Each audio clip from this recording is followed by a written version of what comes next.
بسم الله الرحمن الرحيم الحمد لله وكفى وسلام على عباده الذين اصطفى أما بعد أعوذ بالله من الشيطان الرجيم بسم الله الرحمن الرحيم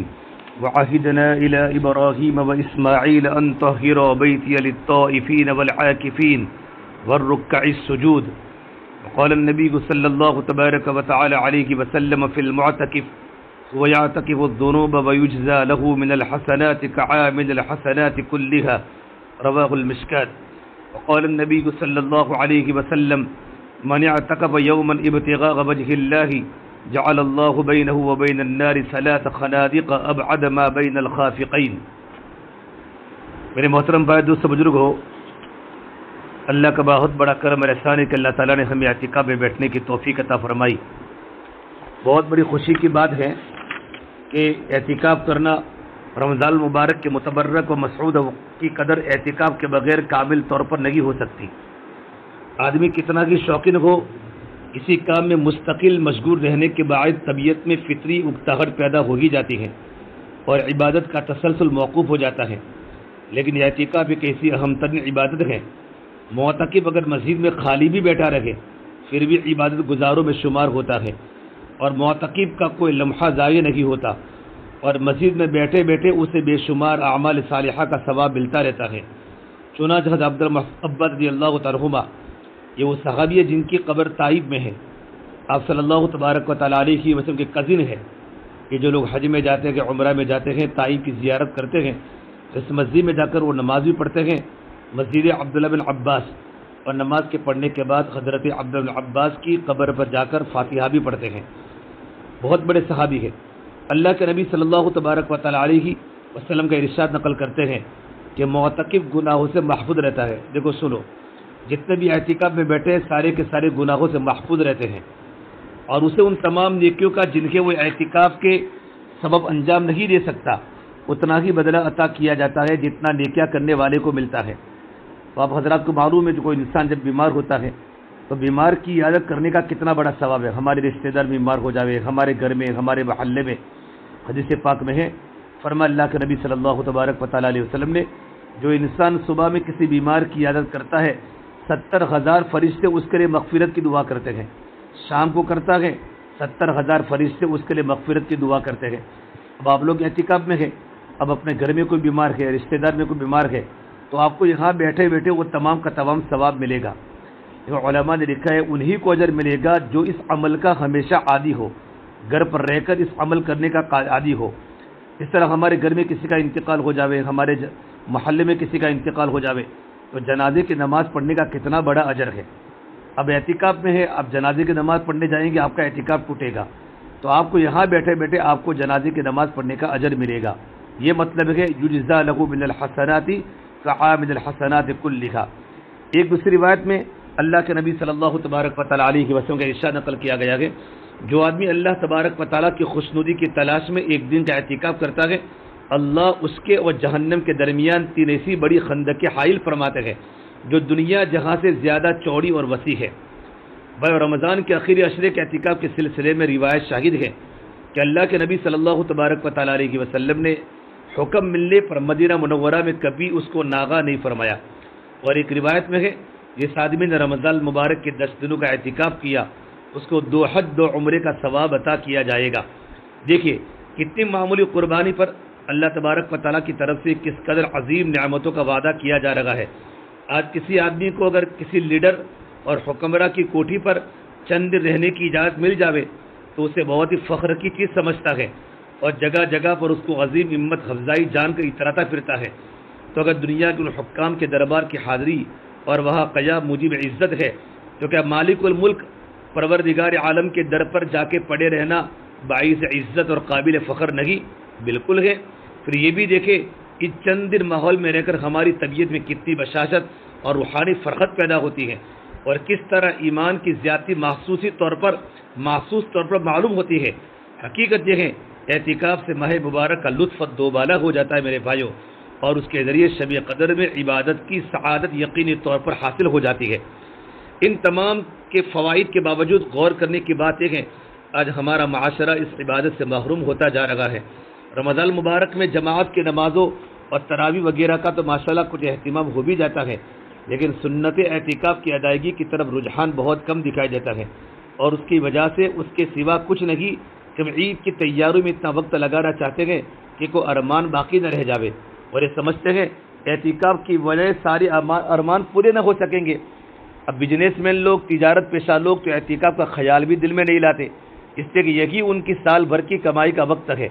تو دنیا کی کمائی سے محرومی کا اتنا خیال ہے، مگر اس رمضان کے سیزن میں رحمت خداوندی کے حصول میں جو کمی رہ جاتی ہے اس کا بھائیوں کو احساس لگی۔ ہمارا مقصد یہ نہیں کہ سب لوگ ایک ساتھ اعتکاف کریں، بلکہ مقصود یہ ہے کہ ہر گھرانے والے اس طرح کا نظام بناوے، ان کے گھر کا ایک فرد اعتکاف کیا کرے، اگر 3 بھائی ہے تو ایک اعتکاف کرے اور بقیہ بھائی اس کی خبرگیری کرے۔ اگر دکان پر کئی لوگ بیٹھنے والے ہیں تو ایک آدمی کو ہر سال اعتکاف کے لیے متعین کرے، انشاءاللہ اس طریقے سے اس عبادت کی قدر پیدا ہوگی اور اس کے اثرات پورے گھرانے میں محسوس کیے جائیں گے۔ خاص طور پر نوجوانوں کو اس عبادت کی طرف متوجہ ہونے کی ضرورت ہے۔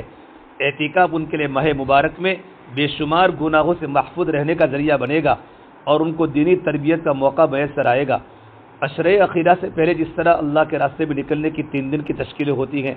جماعتیں کب جائے گی، کتنے افراد جائیں گے، گھر گھر کی ملاقاتیں ہوتی ہیں، اسی طریقے پر عشرۂ اخیرہ سے پہلے مساجد میں اعتکاف کے لیے باقاعدہ تشکیل ہونی چاہیے تاکہ اس عظیم عبادت کی طرف عمومی رجحان ہو، مزید اعتکاف کرنے والوں سے معمور ہو جائے۔ ابھی جمبو سر کی خانقاہ میں حضرت ہمارا ابراہیم صاحب دیولا دامت برکات نے فرمایا، آج ہمارا مجمع اعتکاف کی سنت کو چھوڑ رہا ہے، ہم اللہ کے راستے میں نکلنے کا شوق ہمارے دل میں ہوتا ہے، ہم جا رہے ہیں الحمدللہ۔ اس طرح یہ بھی اللہ کے نبی کی سنت ہے، ہمارے کام کرنے والے ساتھی بھی رمضان کے آخری عشرے میں اعتکاف کی پابندی کریں۔ رمضان کے آخری عشرے میں مردوں کے لیے مسجد کی جماعت میں اعتکاف کرنا سنت مؤکدہ علی الکفایہ ہے، ہر آبادی میں کم سے کم کسی ایک آدمی کا اعتکاف کرنا سنت مؤکدہ علی الکفایہ ہے۔ اگر کسی ایک آدمی نے بھی سنت ادا نہیں کی تو پوری آبادی والے تاریک سنت کی گناہ میں مبتلا ہوں گے، اور اگر آبادی کی کسی بھی مسجد میں ایک آدمی بھی اعتکاف کر لے گا تو ساری بستی والوں کی طرف سے سنت کی ادائیگی ہو جائے گی۔ لیکن بہتر یہ ہے کہ ہر مسجد میں اعتکاف کا اہتمام کیا جائے، کیونکہ بعض علماء نے ہر محلے والوں کے لیے اعتکاف کو سنت قرار دیا ہے۔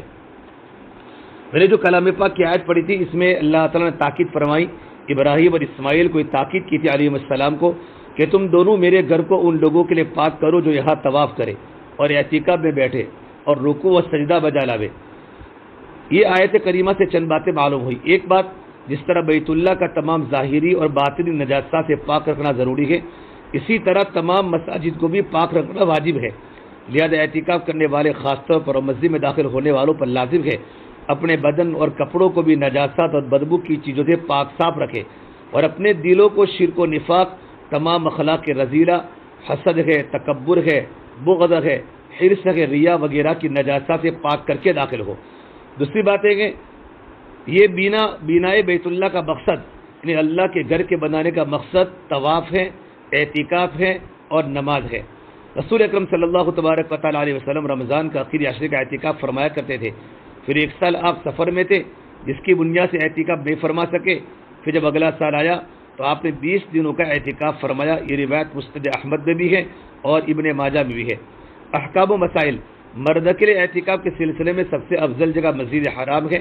پھر مسجد نبوی ہے، پھر مسجد بیت المقدس، ان کے بعد جامع مسجد، پھر وہ مسجد جس میں 5 وقتہ نمازیں ہوتی ہو۔ عورت کے لیے اپنے گھر کی مسجد میں اعتکاف کرنا چاہیے۔ اگر گھر میں کوئی جگہ مسجد کے نام سے متعین نہ ہو تو کسی کونے کو اس کے لیے مخصوص کر دے۔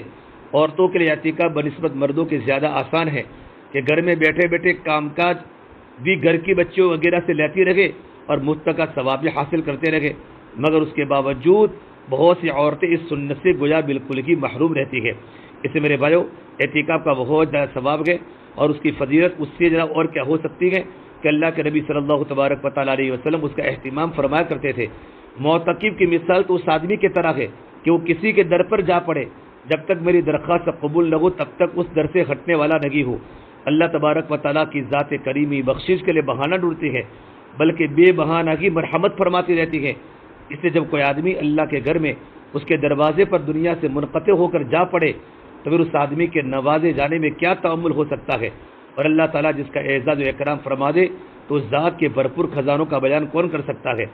علامہ ابن قیم کہتے ہیں اعتکاف سے مقصود اور اس کی روح اللہ کی پاک ذات کے ساتھ وابستہ کرنا ہے کہ سب طرف سے ہٹ کر اسی کے ساتھ مجتمع ہو جائے اور ساری مشغولیتوں کے بدلے میں اسی پاک ذات کی طرف متوجہ ہو جائے اور اس کے غیر کی طرف سے منقطع ہو کر اسی طرح اس میں لگ جائے کہ خیالات تفکرات سب کی جگہ اس پاک ذکر اس کی محبت سما جائے، حتیٰ کہ مخلوق کے ساتھ انس کے بدلے اللہ کے ساتھ انس پیدا ہو جائے، یہ انس قبر کی وحشت میں کام دے۔ اس دن اللہ کی پاک ذات کے سوا کوئی مونس نہ دل بہلانے والا، اگر دل اس کے ساتھ مانوس ہو چکا ہوگا تو کس قدر لذت سے وقت گزرے گا۔ صاحب مراق الفلاح کہتے ہیں اعتکاف اگر اخلاص کے ساتھ ہو تو افضل ترین اعمال میں سے ایک عمل ہے، اس کی خصوصیتیں گنتی اور شمار سے خارج ہے، اس میں اپنے دل کو دنیا مافیا سے یکسو ہو کر لینا ہے اور اپنے نفس کو مولا کے سپرد کرنا ہے اور اپنے آقا کی چوکھٹ پر پڑ جانا ہے۔ اس سے میرے بھائیو اعتکاف میں در حقیقت ہر وقت عبادت میں مشغولی ہے، آدمی ہر وقت عبادت میں شمار ہوتا ہے۔ نمبر 2، اللہ کے ساتھ بندے کا قرب بڑھتا ہے۔ اعتکاف میں اللہ کے گھر پڑ جانا ہے اور کریم میزبان ہمیشہ گھر آنے والے کا اکرام کرتا ہے۔ معتکف اللہ کے قلعے میں محفوظ ہوتا ہے کہ دشمن یعنی شیطان کی رسائی وہاں تک ممکن نہیں ہو سکتی۔ شیطان سے حفاظت کا مؤثر ذریعہ اعتکاف ہے، اللہ کی رضامندی کی ضمانت ہے۔ اعتکاف میں فرشتوں کی ہم نشینی ان کی طرف سے اعانت و تعاون ہے۔ معتکف سے اللہ تعالیٰ خوش ہوتے ہیں، یہ اللہ تعالیٰ کی اہل اور پڑوسی شمار ہوتے ہیں وغیرہ وغیرہ، بہت سے فضائل اور خواص اس اہم عبادات کے ہیں۔ پروردگار عالم ہم تمام کو بھی اعتکاف کو صحیح گزارنے کے اللہ پاک توفیق عطا فرماوے۔